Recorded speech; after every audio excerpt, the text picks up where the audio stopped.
moderators. So close that. What it is, you guys, it is your girl Cadillac. Some Cadillac Dixon. I'm the drama like prison wife. I'm the legally blind artist that is rapping and painting for justice. Hoping, because you got to hold your breath for justice. To see justice before all face to blink. Yes, it's your girl Cadillac. Anyways, guys, I'm coming through today. December the 12th, so it's 12/12, 2025, girl. Anyways, I am supposedly cleaning my room, cleaning the house, and packing before going on a staycation. We're going on a staycation. I am off for vacation from work. I have not taken a vacation since last year, around about this time. Actually, the same exact time, right? But that time we went to Chicago, and that's when I had my close call, girl, with my health crisis or whatever, and was almost going to bed and did not even realize it. I was in ketoacidosis with blood sugars like off the chart. Okay. Now, upon getting out the hospital, and even within the hospital, my cuz called me up because he had dealt with diabetes since childhood, and he was walking me through my new newly diabetic diagnosis and all the fear that comes with it, all the shame that you feel because you feel like you allowed this to happen to yourself, and it's just so much. And he was really there for me during that time, amongst many other of my family members. I don't have many times that I can recall in my life that everybody was there for me, but I can say when they thought your girl was up out of here, everybody was like, hold on, that's Cat, like Keto. We got Keto's the one that's, there for us. So we got to be there for her. And it was refreshing to feel like I had people in my corner during that time. Okay, said all that to say that my cousin is now going through a lot at this time.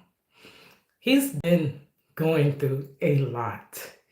Um, to back up, in childhood, he dealt with the diabetes, I was about to say, diabetes um, diagnosis as a child, as a preteen, right? Then y'all know that we did cooking. We had a cousins in crime channel together, where it was basically we were saying being blind stops nothing. I'm legally blind, and I would talk about my challenges of being legally blind and raising my child legally blind and being an artist legally blind and working legally blind, plus all my other ailments. And he went fully blind and lost his kidneys at the same time. Um, I think this was maybe it was after 2020, so maybe 2021 was when we were heavily like showing how he cooks blind. He had to relearn his whole life blind. He went to blind school. He learned how to cook, how to clean, how to do everything now blind, fully blind. And we would do a lot of chats and stuff like that. We would advocate about like being disabled and the discrimination that we go through, because I love justice, so I had to find a way to incorporate justice into it. So we would talk about the injustices that we sometimes go through, being blind, legally blind, disabled in other ways, because he not only just deals with the disability of fully blind, he has other disabilities that compound. So we did really good on that channel. Shout out to Miss Girl. I know her name. It's just literally like right there. Uh, what is her name? I know it. Like this makes no sense. But we watched her heavily together. He would watch her doing dialysis sessions. He was going through dialysis several times a week. It took up most of his day, and he would heavily watch Miss, can't think of her name right now. That's aggravating. But I'll tell you just as soon as I remember. So we actually did a video and we covered her channel. We love her channel, and for different reasons. I always loved music. He loved music. We had a music group together. I was the rapper. He was the singer. We had our other cousin, which is his brother, in there, and it was just the whole thing. That's why we were cousins in crime, right? So she had actually shout out his channel, and that channel started to grow, and I don't know how we just diverted from the channel. I know me, I'm stuck on justice, so it is very hard to get me to do anything outside of justice and fighting wrongful convictions, though I know my purpose can expand past that, and I think God does have my purpose expanding past just that part of injustice, right? There's other forms of injustice, right? But it's very hard for me to broaden out the focal point, right? So, all that to say, we attempted to raise money for, he was getting kidney transplantation, and we were attempting to raise the money for it. You know, anytime I try to raise money, I don't get too much off the ground. But it's always, let me try again. I'm the one that failed a million times, and I'll get right back up and try again. Of course, I'm gonna be like, but it didn't work the 100 million other times I tried it, but it's gonna work this time. But we didn't raise the money for his kidney transplant. But glory be to God.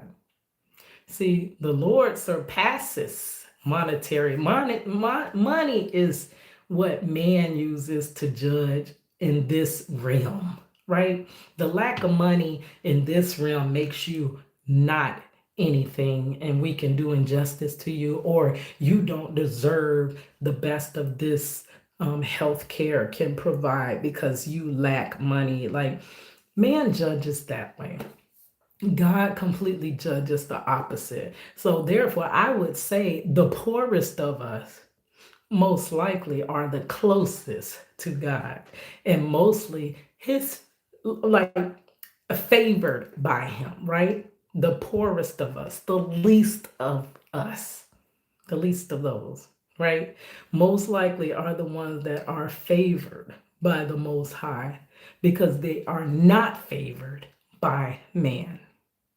And man and the enemy is going to have the opposites, right? So we love, the man loves the riches and the most beautiful, the vain, the vanity, the outward opinion. I mean, not opinion, I'm sorry, the outward appearance is what I was looking for. But God judges by the heart. So I would say us, the poorest of the poor, which I'm not even the poorest of the poor. I'm down there. I'm poor. I ain't got nothing, but I do have something, right? So I'm not, and I got to be thankful, even though I'm down. I got to be thankful that I'm not completely out, right? But he wasn't able to raise the money for his kidney transplant. So he's steady going to dialysis, working, doing this, doing that, even carrying on his own cooking business and things like that. And just really just adjusting to life and not being bitter about, you know, this card he's been dealt. All is Sunday on 11/11, which was my anniversary at my theme park job. I have been there 12 years. Yes, and he is the one that got me the job at the theme park. I wouldn't even be working at the theme park if it wasn't for him. But Later, and we, ironically, me and my daughter, oh no, we went to another theme park, crazy. So I celebrated my anniversary at a theme park by going to another theme park. But we're theme parkers, we love that type of stuff, right? And on our way back, my cuz called us and he was like, I got the call. They have the kidney here ready. 11:11, they had the kidney there ready. Now, wow, I'm shocked, I'm happy, but we are nervous because we know how this, we know this healthcare industry. Unfortunately, we know the underside because we had to deal with my mother's wrongful deletion through outpatient surgery. And that kind of traumatized us to not fully give all of our, like, what do you call it, like how people just trust in this justice system like that, just giving their allegiance, like unblind allegiance to it.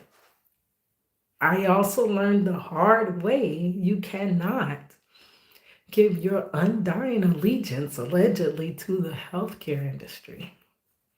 You gotta be questioning, you got to be watching, you got to be overseeing, you got to be asking questions. You don't go in there by yourself, you don't send your loved ones by themselves, you sit there with them, you listen, you remember names, you write them down if you have to, you advocate.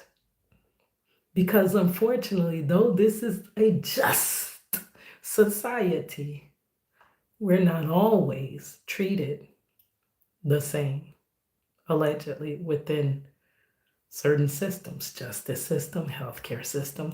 I was scared out of my freaking mind when they said I had to stay in the hospital. But glory be to God, they helped me. But that didn't mean that I went in there with my all faith being in them that, oh, you're going to help me and you're going to do. Thank God, I was praying the whole time. He sent each person, each nurse. He specifically picked them and sent them to my room. What if I had one that did not care? I would have been gone last year. Well, earlier this year. I would have been gone. I was right there at DEATH's door. If they didn't care, if they just saying, oh, this is another BLK girl that's probably, like Tupac said, one less ugly mouth on welfare. But thank God they see me as human. They helped me. They rehabilitated me and I'm back, girl. So it's nerve-wracking to hear that your loved one is going in for kidney transplantation. And yes, that's major. And you already know all the things, like all the things hit you at once, but you're like, no, you're blocking them. You're asking the Holy Spirit to just guide your mind because you don't need that negativity right now, but it's there because of the trauma you have went through with your other family member and you have witnessed. I prayed from that moment. I went home. I had plans that night to do something. And I said, nope, I got to be on my praying post. I lay across my bed and I did not move. I went to sleep. I went to sleep praying. Anytime my body woke up, I was praying again. Praying, staying deep in prayer, right? So the next morning, I woke up. I go to work. I'm like, he should be done with his kidney transplant because they called him in that night to do everything. And he was supposed to have the transplantation early that morning, right? So I'm like, let's get the results. And he's like, well, they've postponed it. They haven't done it yet. And I'm like, oh, wow. and I'm on my way to work. So this means this praying session going to work with me, girl. So I'm busting tables and we in the spirit, and I'm asking God just I'm repenting, I'm praying, I'm thanking, I'm praising while busting tables and asking for God to just see my cousin through this kidney transplant. So I get off of work. Well, I think I called during lunch. It wasn't much of an answer or whatever. And they kind of delayed it to almost time to get off of work. And the transplantation could take 3 to 4 hours, right? So we get off of work, we drive it through thick traffic. We all met, my daughter, my cousin, which is his sister, and myself. We all drove up there to see him. And he wasn't quite in, they said he pulled through fine. He wasn't quite in his mind because he was still, after surgery, you still got all that stuff like that they do so you don't feel it. They all that is still like in your mind. So he was drifting in and out. You'd go to snoring real loud to talking to, I'm in pain, but then you'd be going to bed. So they released him. Not even a couple of days later, right?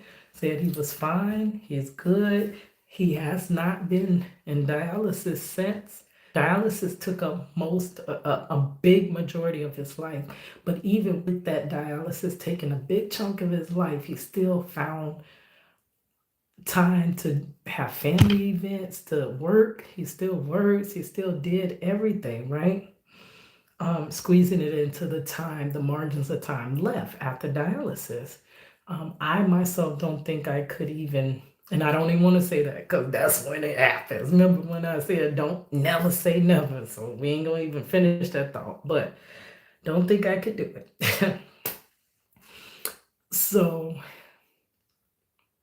he's doing good. He comes home. We actually go out there to visit him at his home. She lives a couple hours away from us, so we go all out there and we hung out, watched TV with him, this and that. Because of the transplantation, he could not. I think we spent the night. We did. The kids could not be around him because of the transplantation, and kids they stay sick and this and that. So we kind of took turns with the kids upstairs, left the kids upstairs, and then we'll visit with him downstairs. And he's on his journey to his new life, starting on November 11th, 2025, the day of his transplant, right? Well, the day he was called for his transplantation. So maybe a week later, I don't know, they let us know that he's not doing so good and he's back in the hospital. And my God, he has sepsis. I know you freaking kidding me because this is the same thing that my mother passed from, sepsis, after an outpatient surgery, allegedly.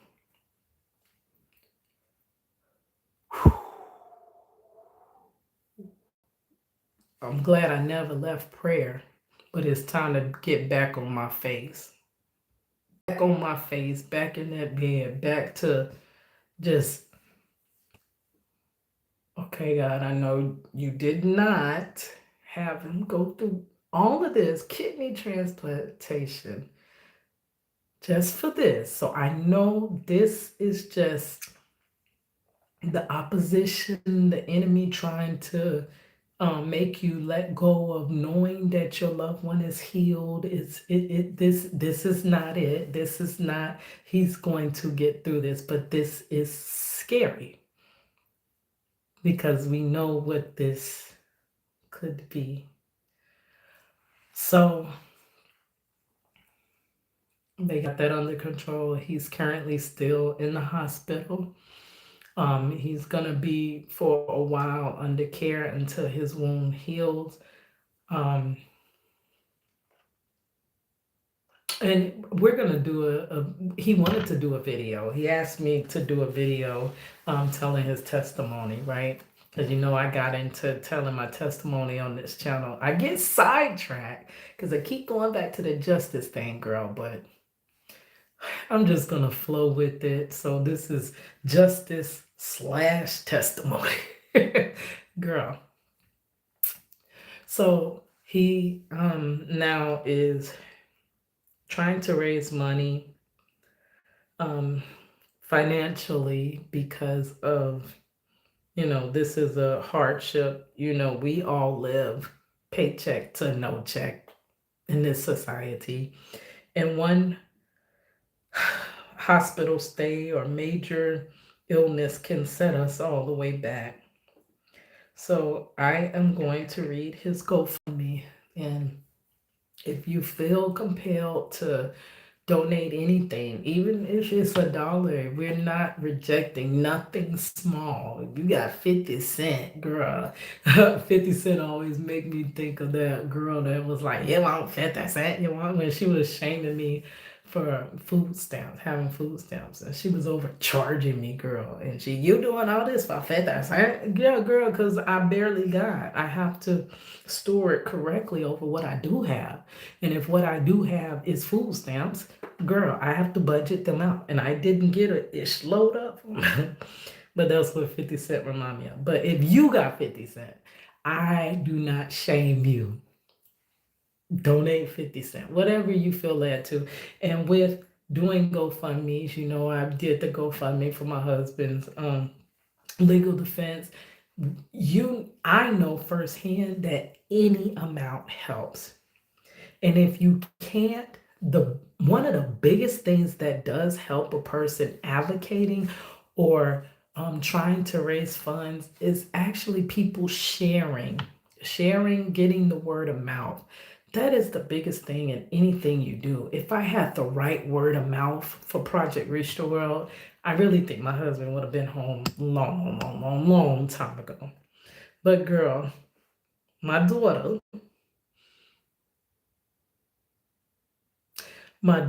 is actually in her testing, her nursing testing.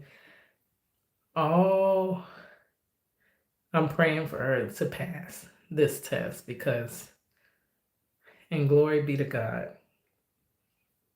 that she's right at the ending of her nursing career. Right as they're trying to allegedly tell us that nursing is not. Girl, and this is all tied. Even though it feels like I'm all over the place. They're telling us that nursing is not professional. But when it comes down to our loved ones in their hands, don't you want a professional? If those nurses were not professional, would I still be here? After being in ketoacidosis for a long time? I want to say I've been in ketoacidosis for months. They say people don't really survive that like that. Not that long. That was God. And the professionals that God put into the healthcare industry. It may not be everybody. There was another one. I'm sorry I'm mixing subjects, but Willie D was talking about officers. And it was, I'm going to do that separately, what J. Cole said about officers. And he was saying, yes, it's not all, but it's enough to make the culture that be the culture of officers. So it's not all healthcare facility. And he even gave that example, but it's enough that lack the care for us, allegedly, that the healthcare system could allegedly be that detriment for us, right? So just sitting back saying that they're not professional even heightens. What does a nurse mindset go to when she feels like, oh, I'm not professional, so I don't have to give professional, like, We're all connected. Please remember this. The injustice that you put out about others, and when things happen to others, it's the nurses now. And yes, we don't care because, whatever reasons we don't care because we sit up high and look down low, but not know that we're connected. So the same nurses we look down on could be the same nurses that save our lives, allegedly, or neglect to save our lives, allegedly. So before I get too long-winded, because she is in her exam and then she's gonna head home and then we're readying ourselves for our staycation, girl. So she's gonna be like, Ma, you ain't ready, girl. You know my mind is all over the world and back. Hiss your girl Cadillac. So let me go ahead and read his GoFundMe. I will put it in. Hold on. What is this? Okay, I will put it in the description box. I'm gonna try to make sure to do it as soon as I release this video, and we'll go from there. Waiting for it to load. Okay. Help cover monthly expenses while recovering from kidney transplantation. All right. Glory be to God. Already $115 raised of 5K. Okay, I'm going to read. Okay, this is his picture, his banner picture.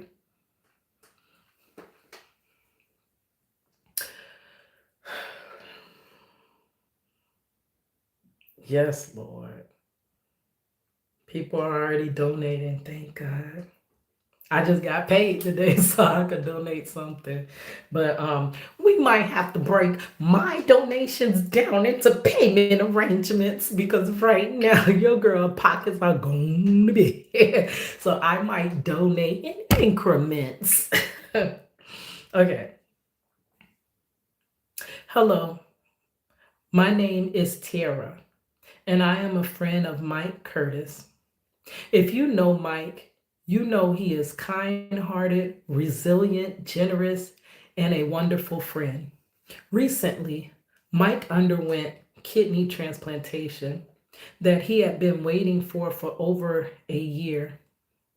It's been more than a year, almost 6. While this is a blessing because this is a major surgery, Mike has to take an unpaid leave of absence from his job for at least 8 weeks to recover.